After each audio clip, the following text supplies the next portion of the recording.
मरहबा collection mall, readymade कपड़ों का भरपूर खजाना, jeans pant, T shirt, cargo pant, night pant, बच्चे और बच्चियों के लिए अच्छे खूबसूरत और उम्दा ड्रेस। पता याद रखें, जमूर हाई स्कूल मेन रोड, जैतून हजीन मस्जिद। हिंदुस्तान जिंदाबाद, महात्मा गांधी जिंदाबाद,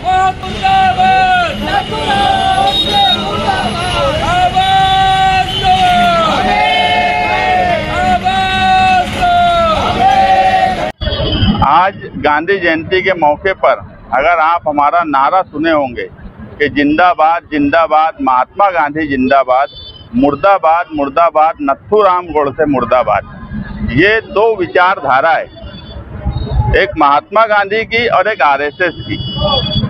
जिस आरएसएस की विचारधारा की बंदूक से निकली हुई गोली से महात्मा गांधी की मौत हुई, वही विचारधारा आज हिंदुस्तान में जमहूरियत को मारने की कोशिश कर रही है।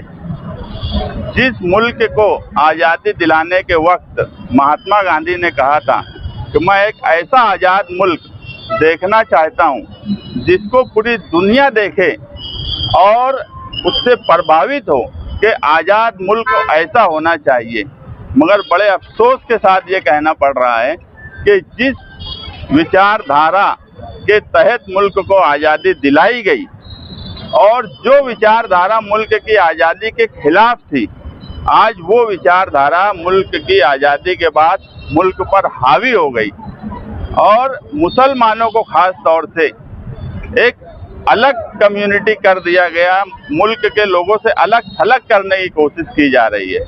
आप देखेंगे कि अगर हम हमारे हुजूर नबी सल्लल्लाहु अलैहि वसल्लम के नाम का आई लव यू मोहम्मद का अगर बैनर लगाते हैं या वो फोटो लेते हैं तो इसमें किसी को दुख होना ही नहीं चाहिए, लेकिन हम देख रहे हैं कि मामूली बात को लेकर किस तरह से जुल्म किया जा रहा है।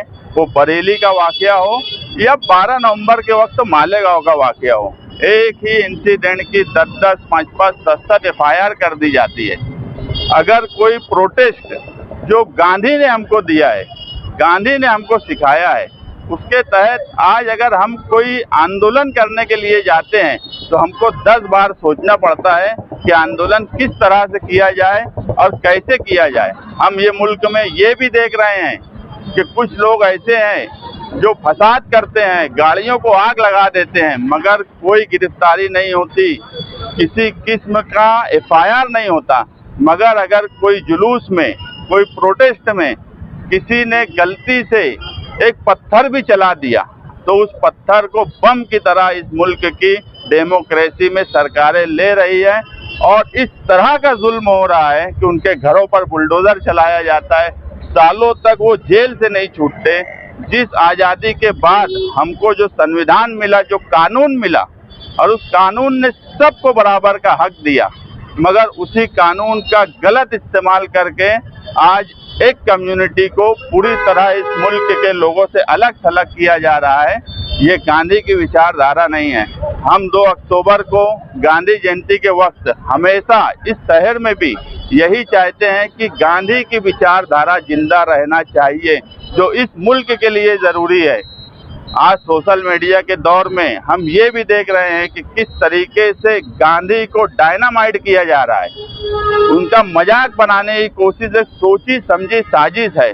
उनके फोटोज लगाकर उस पर जोक्स बनाए जाते हैं, जबकि गांधी की विचारधारा को समझने की ज़रूरत है, उस उसूल के नज़रिए को समझने की ज़रूरत है, मगर ये जानबूझ के किया जाता है।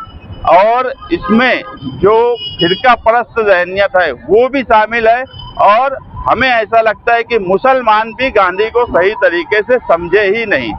मुसलमान भी गांधी को अपना नहीं मानते, जो दूसरे हैं जो नथुराम गोडसे और सावरकर के नज़रिए को फॉलो करते हैं, उन्होंने तो आज़ादी के वक्त से गांधी के नज़रिए को किस तरह से डायनामाइट किया जाए उस लाइन पर चले, मगर मुसलमानों ने भी इस मुल्क में जिस तरह से गांधी की विचारधारा को दुनिया के सामने लाना चाहिए उस तरीके से नहीं लाए। हम इसीलिए गांधी जयंती पर या गांधी को इस मुल्क का सबसे बड़ा लीडर मानते हैं। हमने ना कभी मुस्लिम लीग का साथ दिया, ना कभी हिंदू महासभा का साथ दिया। हमने दोनों से दूरी बनाई। एक दूरी थी मोहम्मद अली जिन्ना से और एक दूरी थी सावरकर और उनकी हिंदू महासभा से। हमने गांधी की विचारधारा के साथ इस मुल्क में रहे। गांधी कोई मुसलमान लीडर नहीं था, मगर उसके बाद भी हमने गांधी को अपना आदर्श माना और गांधी की विचारधारा ही जो है इस मुल्क में आज के वक्त में उसी लाइन पर चलने की जरूरत है, क्योंकि उन्होंने हमेशा अहिंसा का पाठ पढ़ाया। और आज जो हालात हैं, खास तौर से मुसलमानों के लिए, बहुत समझ बूझ के आंदोलन करना, बहुत समझ बूझ के तहरीक चलाना, जिसमें कोई हिंसा ना हो, पुरअमन तहरीक हो, ये सिर्फ और सिर्फ गांधी ने दिया। ये गांधी ही थे जिन्होंने एक बहादुर से भी तहरीक चलाई और एक कमजोर आदमी से भी तहरीक चलाई। उनकी तहरीक चलाने का जो तरीकाकार था वो ऐसा था कि एक कमजोर आदमी भी उस तहरीक में पूरी शिद्दत और ताकत के साथ हासिल हो और एक बहादुर और ताकतवर भी उस तहरीक में बराबर से शामिल हो। ऐसी तहरीक, ऐसी विचारधारा कोई और सियासी लीडर की हमको नहीं दिखती। इसीलिए गांधी की विचारधारा पे ही ये मुल्क चलेगा। सिर्फ सरकारें गांधी का नाम लेती हैं, गांधी के नाम पर अगर इस मुल्क से बाहर कहीं जाएंगे तो गांधी के बगैर उनकी बात खत्म नहीं होती, गांधी के बगैर उनकी बात शुरू नहीं होती। मगर इस मुल्क में क्या जो सरकारें हैं वो गांधी की विचारधारा पर चलती हैं? कभी नहीं चलती। सिर्फ गांधी का नाम लेना और विचारधारा नथुराम गोडसे की, ये मुल्क में नहीं चल सकता। हमको संविधान ने बराबर का अधिकार दिया है और ये अधिकार गांधी की आज़ादी से हमको मिला है। इसलिए हम हमेशा गांधी की विचारधारा पर चलते रहेंगे। गांधी की विचारधारा के हिसाब से पुरअमन एहतजाज, पुरअमन तहरीक, पुरअमन आंदोलन हम करते रहेंगे। ये हमारा हक है और हम इस हक से कभी डरेंगे नहीं।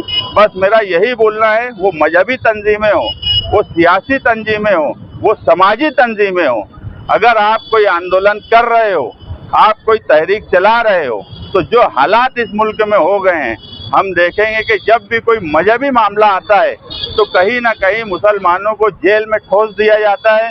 मुसलमानों का यूपी जैसी जगह पर जो एहतजाज में शामिल थे, 2 लोगों का इनकाउंटर कर दिया गया। क्या वो हिस्ट्री सीटर थे?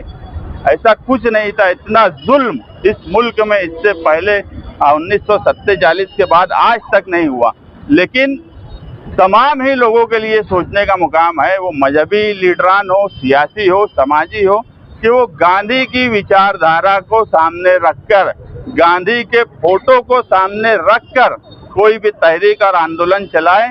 इंशाअल्लाह कोई भी कानूनी पकड़ में नहीं आएंगे। यही मैसेज मैं आज गांधी जयंती 2 अक्टूबर के वक्त